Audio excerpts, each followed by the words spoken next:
പാകിസ്ഥാൻ ഒരു ഭീകരവാദ രാഷ്ട്രമാണ് എന്ന് ലോകത്ത് എല്ലാ രാജ്യങ്ങളോടും ഇന്ത്യ ആവർത്തിച്ച് പറയുകയും അതിൻ്റെ തെളിവുകൾ കൊടുക്കുകയൊക്കെ ചെയ്തിട്ടുണ്ട്.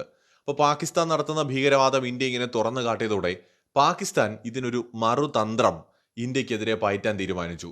ബലൂചിസ്ഥാനിലടക്കം നടക്കുന്ന ഭീകരാക്രമണങ്ങൾ അല്ലെങ്കിൽ തഹ്രീക്ക് താലിബാനും ഈ അഫ്ഗാനിസ്ഥാനിലെ താലിബാനോട് ആഭിമുഖ്യമുള്ള പാകിസ്ഥാൻ താലിബാൻ സംഘടനകളും നടത്തുന്ന ഭീകരാക്രമണങ്ങളുടെ പോലും പുറകിൽ ഇന്ത്യയാണ് എന്ന് പറഞ്ഞുകൊണ്ടുള്ള ഒരു പ്രചാരണം നടത്തുക. ഈ ഒരു പ്രചാരണത്തിന് കുറച്ച് മുമ്പ് തന്നെ പാകിസ്ഥാൻ തുടക്കമിട്ടെങ്കിലും ഓപ്പറേഷൻ സിന്ദൂറിന് ശേഷം ഇത് കുറെ കൂടി ഊർജ്ജസ്വലതയോടെ പാകിസ്ഥാൻ നടത്തുകയാണ്.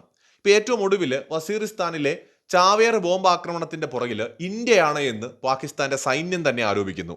ഈ ഒരു ആക്രമണം നടക്കുന്നത് ഈ അഫ്ഗാനിസ്ഥാനോട് വളരെ അടുത്ത് കിടക്കുന്ന ഒരു പ്രദേശത്താണ് എന്ന് കൂടി നമ്മൾ ഓർക്കണം. അപ്പൊ ഇന്ത്യയുടെ വിദേശകാര്യ മന്ത്രാലയം അർഹിക്കുന്ന അവജ്ഞയോടെ പുച്ഛത്തോടെ അതിനെ തള്ളിക്കളഞ്ഞു. പാക് സൈന്യത്തിന്റെ ആരോപണം തള്ളിക്കളയുക മാത്രമല്ല, രൂക്ഷമായ ഭാഷയിൽ തന്നെ ഇന്ത്യ അതിനെതിരെ പ്രതികരിക്കുകയും ചെയ്തു. ഈ കഴിഞ്ഞ ജൂൺ 28-നാണ് പാകിസ്ഥാനിലെ വസീറിസ്ഥാനിൽ നടന്ന ചാവേർ ആക്രമണത്തിൽ ഏകദേശം 13-ലധികം പാക് സൈനികർ കൊല്ലപ്പെടുന്നത്. അപ്പോൾ ഇതിന്റെ പുറകിൽ ഇന്ത്യയാണ് എന്ന് ഇവർ പറയുമ്പോൾ എന്ത് ലോജിക്കാണ് അതിന്റെ പുറകിലുണ്ടെന്ന് കൂടി ഇവർ ചിന്തിക്കണമല്ലോ. അതായത് ഭീകരാക്രമണം നടത്തുന്നത് ഭീകരവാദികളാണ്. ഈ നമ്മുടെ പാകിസ്ഥാനിലുള്ള തീവ്രവാദികൾ എന്ന് പറയുമ്പോൾ, പ്രത്യേകിച്ച് താലിബാനികൾ എന്ന് പറയുമ്പോൾ അവരുടെ ഒരു പശ്ചാത്തലവും ബാക്ക്ഗ്രൗണ്ടും ഒക്കെ എല്ലാവർക്കും അറിയാം. ഇന്ത്യ ഏതെങ്കിലും തരത്തിൽ പാകിസ്ഥാനിൽ തീവ്രവാദം നടത്തുന്നില്ല, മത തീവ്രവാദം പ്രത്യേകിച്ച് ഇന്ത്യ നടത്തുന്നില്ല. ഇന്ത്യക്ക് ആ പണിയില്ല. ഇന്ത്യക്ക് എന്തെങ്കിലും ചെയ്യാനുണ്ടെങ്കിൽ അത് ഓപ്പറേഷൻ സിന്ദൂറിൽ ചെയ്ത പോലെ നമ്മൾ ചെയ്യും. നമ്മളെ ചൊറിയാൻ വന്നാൽ പാകിസ്ഥാൻ പട്ടാളക്കാരല്ല, അവരുടെ പ്രധാനമന്ത്രിക്ക് വരെ പോയി മാളത്തിൽ ഒളിക്കേണ്ടി വരും. പാകിസ്ഥാൻ പ്രധാനമന്ത്രി എത്രയോ ദിവസം പോയി മാളത്തിലായിരുന്നു. അവരുടെ മിലിറ്ററി ചീഫിനെ കാണാൻ പോലും ഇല്ലായിരുന്നു. അസിം മുനീറൊക്കെ ബങ്കറിൽ ഒളിച്ചു കളഞ്ഞു ഇന്ത്യയുടെ ആക്രമണം കാരണം. ഇന്ത്യയുടെ തിരിച്ചടി ഇന്ത്യ ഇവരെ വധിച്ചുകൊണ്ട് നടത്തുമോ എന്നുള്ള ഭയം അവർക്കുണ്ടായിരുന്നു. അപ്പോൾ ഇന്ത്യക്ക് എന്തെങ്കിലും ചെയ്യണം എന്നുണ്ടെങ്കിൽ ഇന്ത്യൻ സൈന്യത്തിന് അത് നേരിട്ട് ചെയ്യാൻ അറിയാം. പാകിസ്ഥാനിൽ ഇപ്പോൾ നടക്കുന്ന ഭീകരവാദ പ്രവർത്തനങ്ങൾ അല്ലെങ്കിൽ ഇത്തരം ആക്രമണങ്ങളുടെ എല്ലാം പുറകിൽ രണ്ട് സംഘടനകളാണ് അല്ലെങ്കിൽ രണ്ട് രാജ്യങ്ങളാണ്. ഒന്ന് അഫ്ഗാനിസ്ഥാൻ കേന്ദ്രമായ താലിബാൻ, രണ്ട് സ്വാഭാവികമായി എല്ലാവർക്കും അറിയാവുന്ന പോലെ ബലൂചിസ്ഥാനിൽ പ്രവർത്തിക്കുന്ന വിമോചന സേന. അപ്പൊ ഇവര് രണ്ടുപേരുടെ ഉദ്ദേശം എല്ലാവർക്കും അറിയാം. ഒന്ന്, പാകിസ്ഥാൻ അവരുടെ മണ്ണ് അമേരിക്ക ഉൾപ്പെടെയുള്ള രാജ്യങ്ങൾക്ക് കൊടുത്തിട്ട് അഫ്ഗാനിസ്ഥാനിലെ താലിബാനെതിരെ യുദ്ധം ചെയ്യാൻ സഹായം ചെയ്തു കൊടുത്ത ഒരു രാജ്യമാണ് പാകിസ്ഥാൻ. അതിന് ഇപ്പൊ താലിബാൻ അഫ്ഗാനിസ്ഥാനി അധികാരത്തിൽ വന്നപ്പോൾ താലിബാൻ പ്രതികാരം വീട്ടുകയാണ്.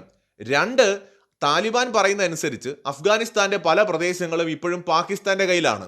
ആ പ്രദേശം തിരിച്ചു പിടിക്കാനായിട്ടുള്ള ഒരു യുദ്ധം താലിബാൻ പാകിസ്ഥാനെതിരെ കഴിഞ്ഞ കുറെ കാലമായി നടത്തുന്നുണ്ട്. ഇത് സംബന്ധിച്ച് അതിർത്തിയിലൊക്കെ നിരവധി സംഘർഷങ്ങൾ ഉണ്ടാവുന്നുണ്ട്. പാകിസ്ഥാൻ പട്ടാളം അവരുടെ എയർക്രാഫ്റ്റുകൾ എപ്പോഴും ഈ പറയുന്ന അഫ്ഗാനിസ്ഥാന്റെ അതിർത്തി കടന്നുപോയി ആക്രമണം നടത്താറുണ്ട്. താലിബാൻ തിരിച്ചടി കൊടുക്കാറുണ്ട്.